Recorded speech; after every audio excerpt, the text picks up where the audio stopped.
Greetings everybody, welcome to a video on turfgrass management. We'll begin by talking a bit more about turfgrass selection and use.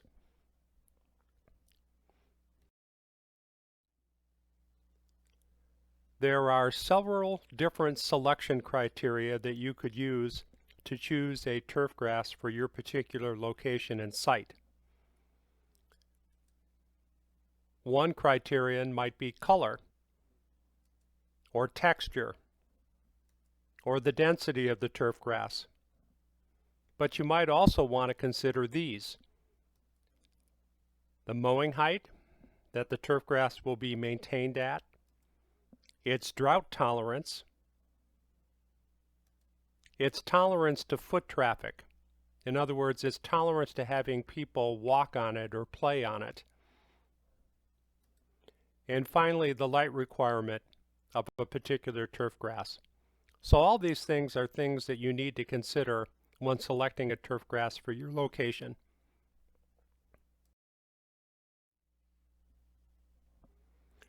Okay, this chart compares different warm season turfgrasses and their mowing height.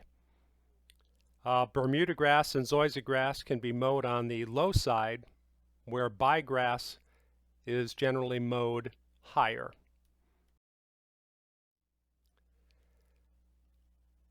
This chart is showing drought tolerance, Bermuda grass, buffalo grass, and the japonica species of zoysia grass all have pretty high drought tolerance, where zoysia grass, the matrilla species, and centipede grass have low drought tolerance.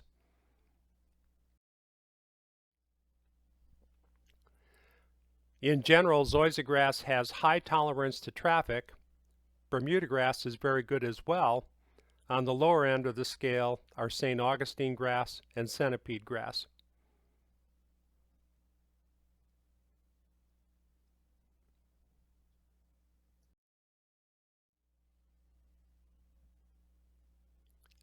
Warm season turfgrasses are typically much better suited to our Texas environment than cool season turfgrasses are. There is one catch, and that is that the warm season turfgrasses that we use in Texas have a high sunlight requirement. Or another way to say that is they are shade intolerant. They are not very tolerant of the shade and generally don't do well in the shade.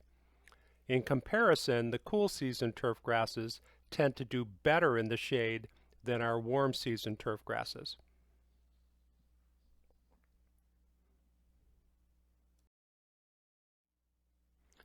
All grasses, regardless of whether they're cool season or warm season, need at least some level of sunlight to perform well. Reductions in sunlight result in decreased photosynthesis, less creation of sugars and carbohydrates needed for growth and storage. So here are some of the symptoms of turfgrass that's not getting enough light. So a turfgrass under excessive shade will ultimately result in a thinning out of the turf canopy, so the grass gets thinner, an elongation of the leaves along with reduced leaf width, encroachment of weeds, because the grass is just not able to compete with the weeds anymore because it's not getting enough light, and finally eventual death if light is not sufficient for survival. So all turfgrasses need light, but to varying extents. This image shows Bermuda grass in the shade, and as you can see, Bermuda grass is not a shade-tolerant turfgrass species.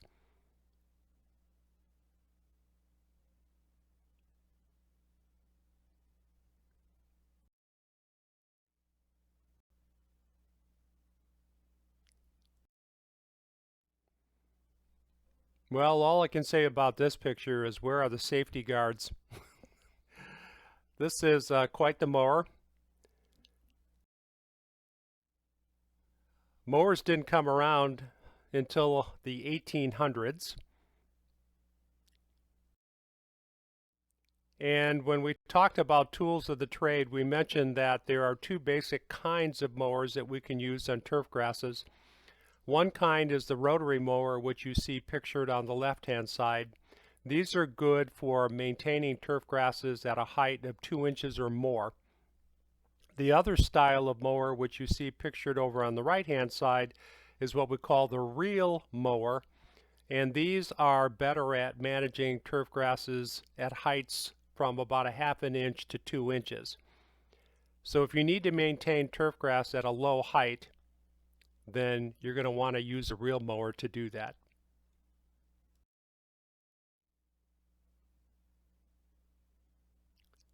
More pictures of reel mowers and more pictures of the various kinds of rotary mowers that are out there.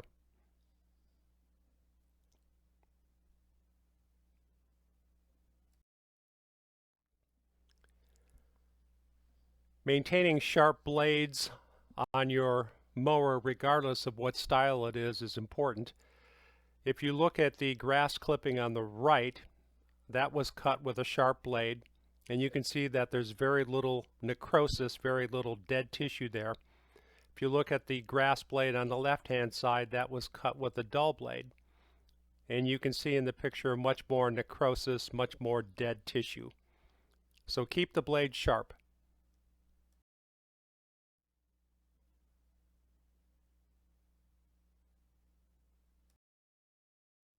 There's a lot that we can say about the height of cut, and there are several factors that determine the appropriate height of cut for any particular turf grass. One thing that we need to consider is the species and specific cultivar of turf grass that we're trying to grow or manage. Another factor that determines the height of cut is how the turfgrass area will be used. Is it going to be used as an athletic field? Is it going to be used as a fairway? Is it going to be a homeowner's yard? So its use will, to some extent, determine the best height of cut. Let me give you an example. When you're on an athletic field and you're playing soccer or baseball or something like that, it's important that the ball be able to roll across the surface of the grass. So these types of uses dictate a shorter mowing height or a shorter cut. Whereas if it's our home or backyard, we don't need to have the turf grass managed at lower heights. Another factor that would determine the height of cut for a turf grass is the management capabilities for the area. So do you have the equipment, the time, and the labor to maintain it at a particular height? A fourth factor would be prevalent stress, including shade or drought. Generally, it's recommended that turf grasses be maintained at the higher height of cut, if possible. And there are several reasons for this. One reason is if you maintain the turf grass a little bit taller, let it grow a little bit taller, you're going to have more leaf area, which is going to translate into greater energy production, energy meaning food production, resulting in deeper and more vigorous rooting. So this is an advantage of maintaining your turf grass at a higher height. Another advantage is it's possible that at that higher height you're going to have more shading, and the turf grass will be able to outcompete any weed seeds that are attempting to germinate under the canopy of the turf grass.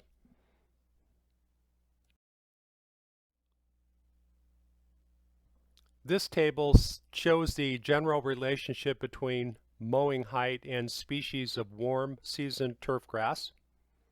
One thing everyone needs to be aware of is if you decide that you want to maintain your turf grass at a lower height, you are going to be making a commitment to mow more frequently.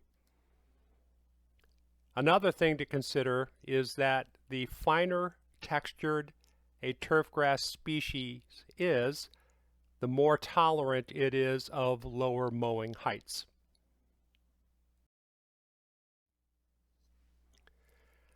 This is an interesting illustration that shows mowing height in relationship to root growth. So if you decide that you want to mow or maintain your turf grass at a higher or taller height, you need to be aware that this can increase ET, which is evapotranspiration. Now, evapotranspiration is a little bit different than transpiration. Transpiration is defined as the loss of water vapor through open leaf stomata. So transpiration is what a plant is losing, the amount of water that plants lose. Evapotranspiration includes the amount of water that is evaporating out of the soil. So it includes both water loss from the soil and water loss from plants during transpiration.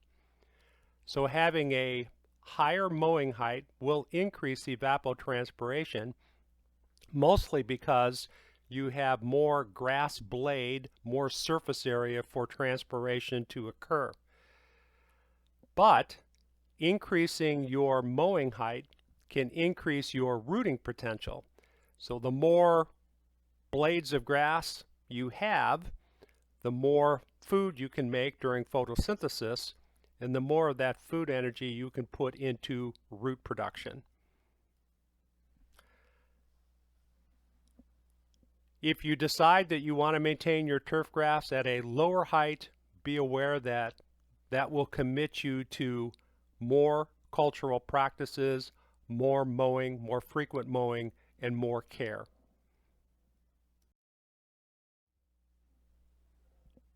This is a nice picture that illustrates what it would look like to maintain a turf grass at a very low height. This is 1/8 of an inch, or 0.125 inches. And what you're looking at is a greens mower, which is a real type mower that can maintain grass at such a low height.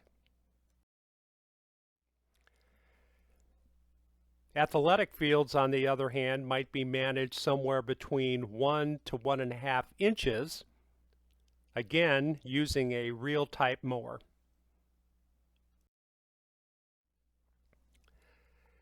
In the next few slides, we're going to look at some height recommendations for managing turf grass.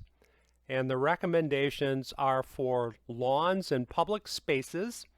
And the reference that I used for this information is a publication by Texas A&M University AgriLife Extension called Mowing Recommendations for Warm Season Turf Grasses. Let's take a look.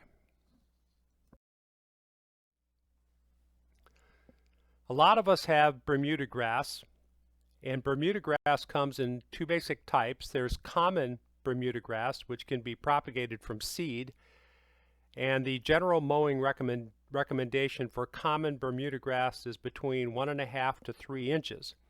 The hybrid species of Bermuda grasses can be maintained at a lower height between 1 to 2.5 inches. There are two different species of zoysia grass out there.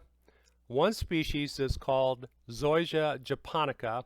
This is the coarser textured species of zoysia grass, and it can be maintained between 1 to 2.5 inches in height. There's also a fine textured species of zoysia grass. This is called Zoysia matrilla, and this can be maintained at a lower height between 1 to 2 inches.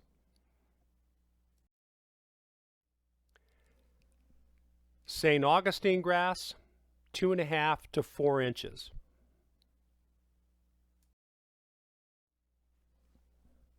Well, this is a little bit too much. Nobody wants their grass to get that tall. That's going to be difficult to mow. And it's going to create a lot of leaf debris, which is going to take a long time to break down on the surface of that lawn.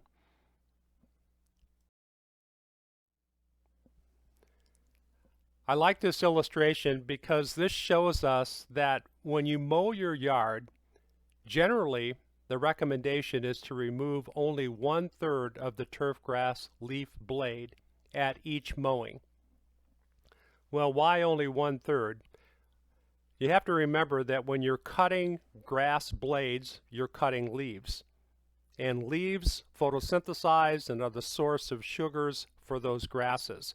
If you're removing too much of the leaf, if you're cutting too low at any given mowing, you're basically removing photosynthetic potential. The plant can't photosynthesize as much because you just mowed off half of its leaves.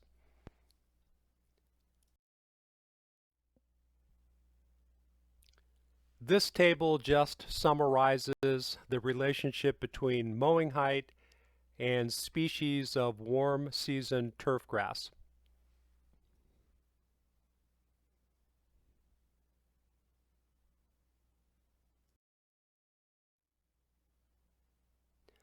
Let's talk a little bit about that first cutting that we make in the spring.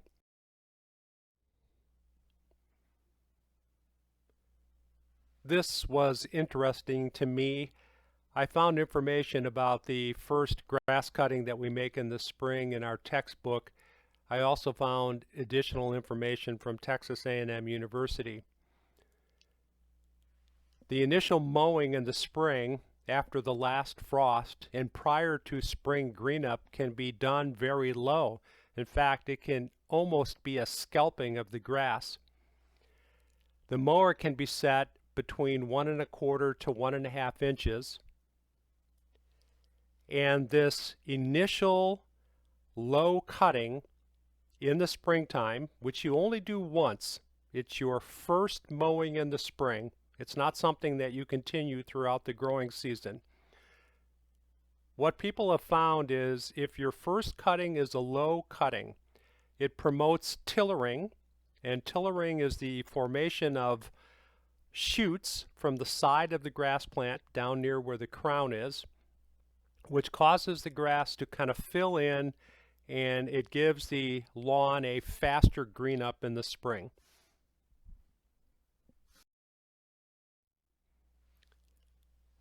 This is a nice illustration courtesy of Texas A&M University, which shows a scalped lawn on the right and then one that wasn't scalped on the left. So this is something you do after the last freeze in the spring, but before the lawn begins to green up, and it helps stimulate green up and helps stimulate a thicker, more luxurious lawn.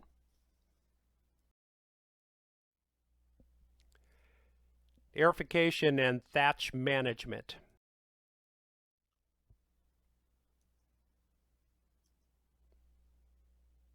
Let's talk a little bit about why we aerify our lawns.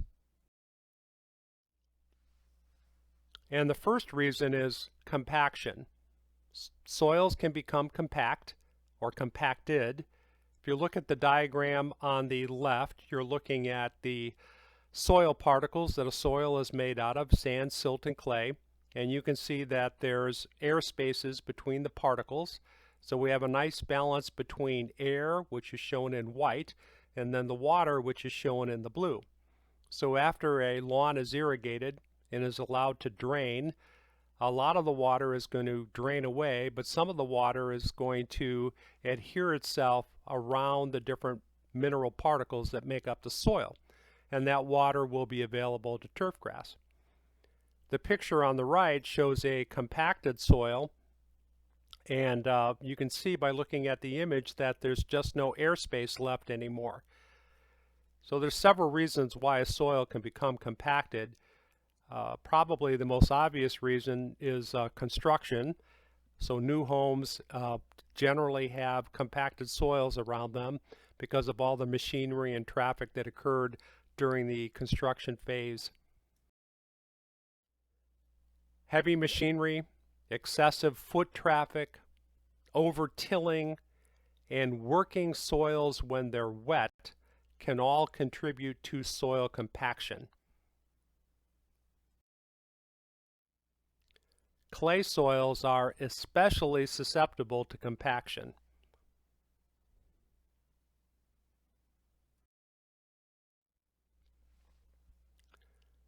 So what can we do to help mitigate this problem? One option we have is to aerify our lawns, and we can do this using a hollow tine or solid tine aerator. The hollow tine aerator is the preferred aerator because not only does it aerate, but it also removes thatch. That's an added benefit. If you look at the picture on the right where it says solid tine, the solid tine in that picture is the one that you see on the right hand side. On the left hand side of that picture is a hollow tine.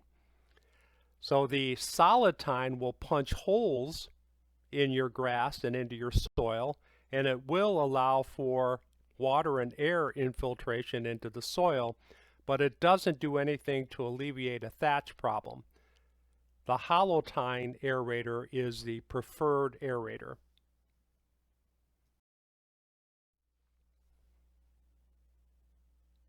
This illustration shows how using a hollow tine aerator can eliminate thatch. If you look at the diagram on the left-hand side, you can see a relatively thick layer of thatch. And then after using the aerating machine, we've punched holes through that thatch and we have removed cores of soil. So this is going to allow more water and oxygen or air infiltration into the soil. As those cores break down and degrade, they're going to kind of fill back in the holes loosely with a nice loose soil that's not compacted.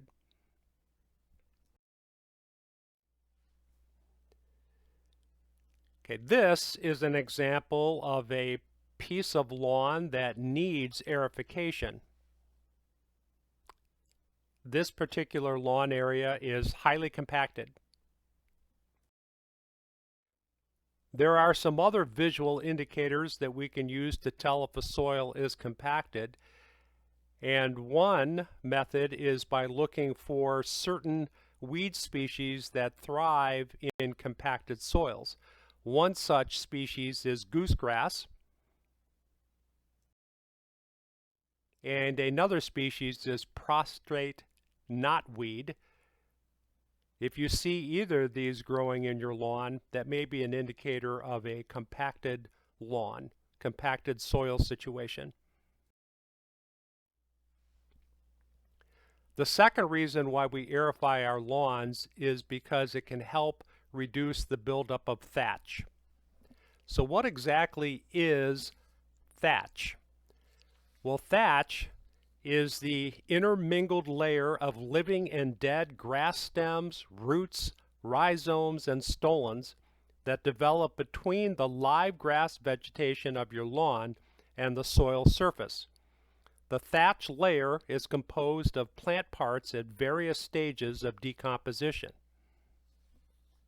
There is a problem with thatch, and that is if the thatch layer is excessively thick, it will impede or reduce water, nutrient, and air infiltration into the soil, leading to decreased drought resistance of your lawn and increased disease and insect damage. A question you may ask is, how does excessive thatch build up? And there's a couple reasons. Probably the biggest reason is high levels of nitrogen, and another reason might be problems with the soil pH. Thatch production is greatly affected by maintenance practices such as fertilization and mowing. Excessive fertilization, especially using soluble forms of nitrogen, can lead to the rapid production of plant parts like rhizomes and stolons that can add to the thatch layer. Thatch decomposition is greatly affected by soil microorganism activity. The factors influencing soil microorganism activity are soil pH, soil moisture, available nutrients, and the use of fungicides or pesticides that may damage beneficial microorganism populations. Basically, thatch accumulation occurs when the production of plant parts, stems, rhizomes, and stolons is faster than the rate of thatch decomposition by the microorganisms in the soil.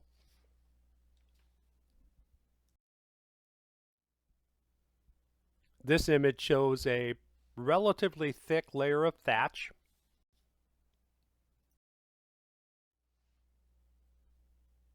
Now, thatch isn't always bad. In fact, a moderate thatch layer between 1/4 to 1/2 inch thick is actually beneficial for your yard. And there are a couple reasons why it's beneficial. Number one, it makes the lawn more tolerant to traffic. Number two, it decreases soil compaction. 3, it protects grass crowns, the growing points, from temperature extremes. And 4, it acts as a mulch to decrease water loss from the soil surface. A small amount of thatch between 1/4 to 1/2 inch is very beneficial to your lawns. When the thatch gets thicker than 1/2 inch up to 1 inch or more, then it can be a problem.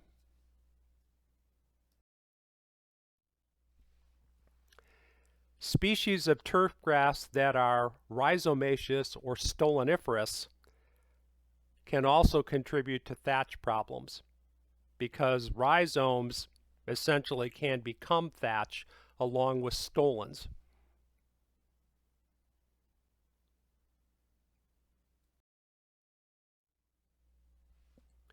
Some of the other solutions to thatch problems include something called a vertical mower. If you look at this implement, it's being pulled behind a tractor, and basically what it does is it slices through the thatch layer and breaks it up.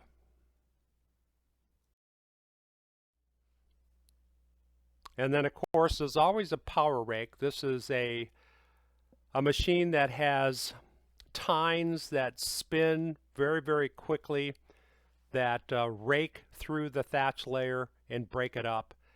And typically after power raking, you're going to need to go in and use some type of a lawn rake to kind of rake all the thatch into piles and then remove it from the site.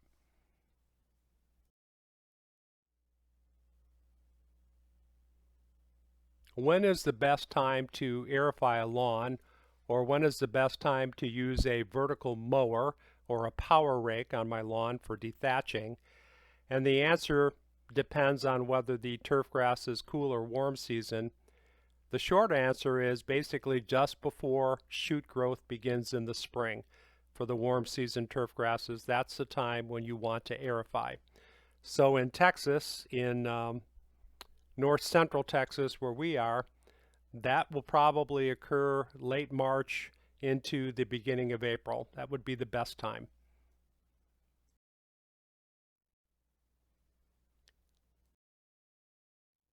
Moving on to a different subject, when do I fertilize my lawn? Research has shown that the best time to fertilize a lawn is when the turf grasses are actively grown. And there's a good reason for this, especially regarding nitrogen. When you think about nitrogen, we know that nitrogen is highly mobile in the soil. So we want to make sure that we put the nitrogen down when our turf grass plants are actively growing so that the nitrogen can be quickly absorbed by the root system of the plant and incorporated into the turf grass biomass. We don't want the nitrogen to sit in the soil and not be absorbed by the root system, because if it's in the soil and it's not absorbed, then it's going to be subject to leaching, which can lead to possible groundwater contamination and all sorts of other nasty problems that we don't want to have to deal with. I found this interesting. This is a slide that I got from Texas A&M University that says the first spring application of fertilizer to warm season turfgrass species should be 6 weeks after the time of last frost. Okay, wow. I'm sure many of us fertilize much earlier than that. If you look at the diagram and find the Abilene, Dallas, El Paso row, our last average spring frost is on March 16th, so that means our first application of nitrogen should be delayed until the 1st of May.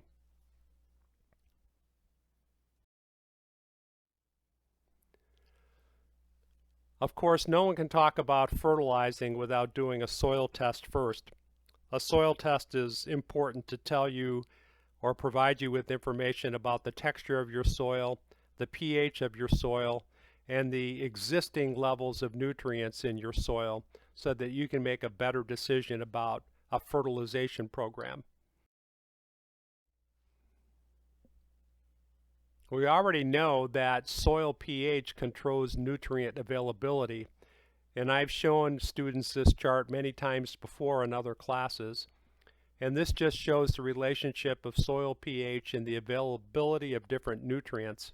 So you can see part of the pH scale from 4 to 10 at the bottom of the illustration. And then you see these bands that represent different nutrients. When the bands are wide or at their widest, that means that that particular nutrient is available at that pH. As the band starts to narrow, that means that that particular nutrient is becoming unavailable as the soil pH changes. And we already know that generally speaking, the optimum soil pH for most plants is what? Yes, between 6 to 7.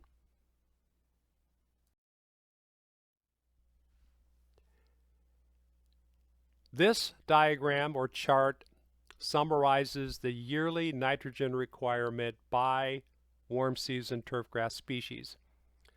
A lot of us have Bermuda grass lawns, so this is telling us that we can apply between 3 to 6 pounds of nitrogen per year, or perhaps another way to think about that is per growing season.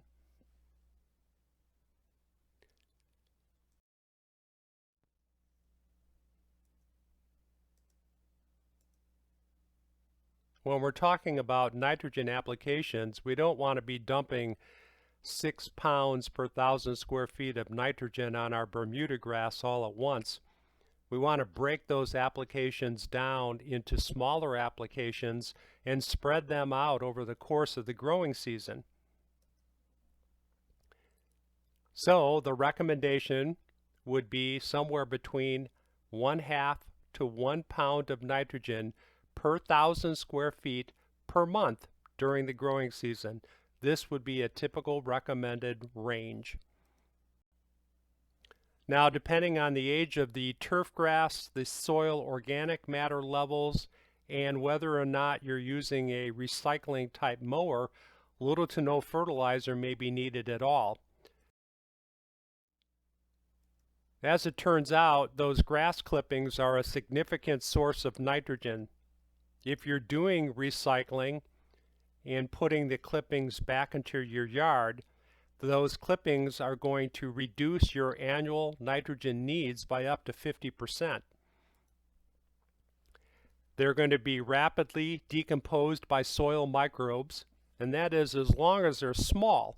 So this is where the 1/3 mowing rule comes into play, where you never want to remove more than 1/3 the height of your turf grass during any given mowing. That's going to assure that the pieces that are being recycled are small, and the smaller the pieces are, the more rapidly they can decompose. Returning the clippings to your lawn does not contribute to thatch or disease problems. It's a good idea. How to apply that fertilizer? Basically, two different types of fertilizer spreaders available on the market. Pictured on the left-hand side above is what's called a drop spreader, and then the lower right-hand picture shows an example of a broadcast spreader. When putting fertilizer down, it's best to apply it in two different directions.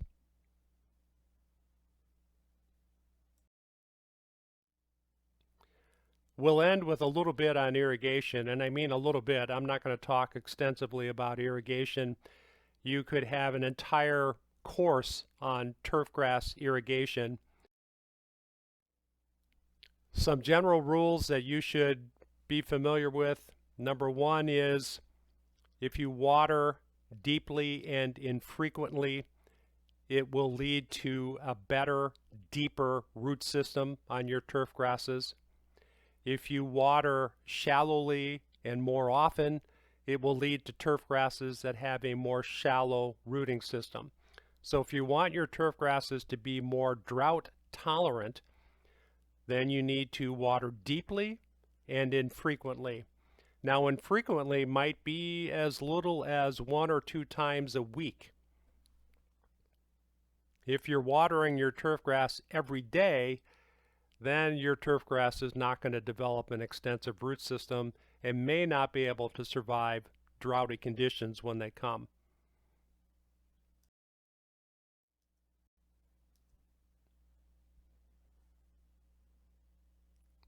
Irrigation timing: deep and infrequent watering, split up weekly water requirements over 2 to 3 weekly applications.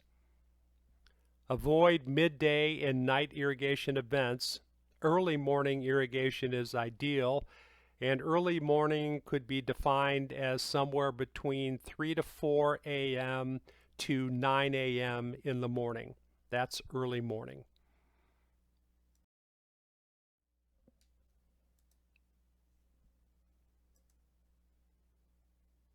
Again, irrigate deeply and infrequently. How many times did I show you guys that? Use cycle soak to promote a deep soil wetting. If you're not familiar with cycle soak is a strategy for applying irrigation to turf grasses. And instead of having a long irrigation cycle run, during cycle soak, what you do is you break a long irrigation cycle into maybe 2 or 3 shorter irrigation cycles, allowing some time, up to 30 to 45 minutes, for the water to infiltrate into the soil before you start the next short irrigation cycle. In Texas, we have a lot of clay soils, and when irrigation hits those clay soils, the water tends to run off the clay and not infiltrate. So cycle soak gives the clay soils time to let that water infiltrate before you start the next short irrigation cycle. It's a good strategy to use. If you can, if it's aesthetically pleasing to you and fits into your design, mow your lawn at the tallest recommended height of cut. And this is just going to allow the taller blades of grass to shade the soil and conserve soil moisture. There is a very interesting application that I found, put out by, again, Texas A&M University. If you go to a website, www.watermyyard.org, you can get a free watering plan specific for your location in Texas based on the actual weather conditions that are occurring that day. So check it out. It's a good reference. It can help you conserve moisture and irrigate more efficiently in Texas. Well, that's it. Thank you so much for watching.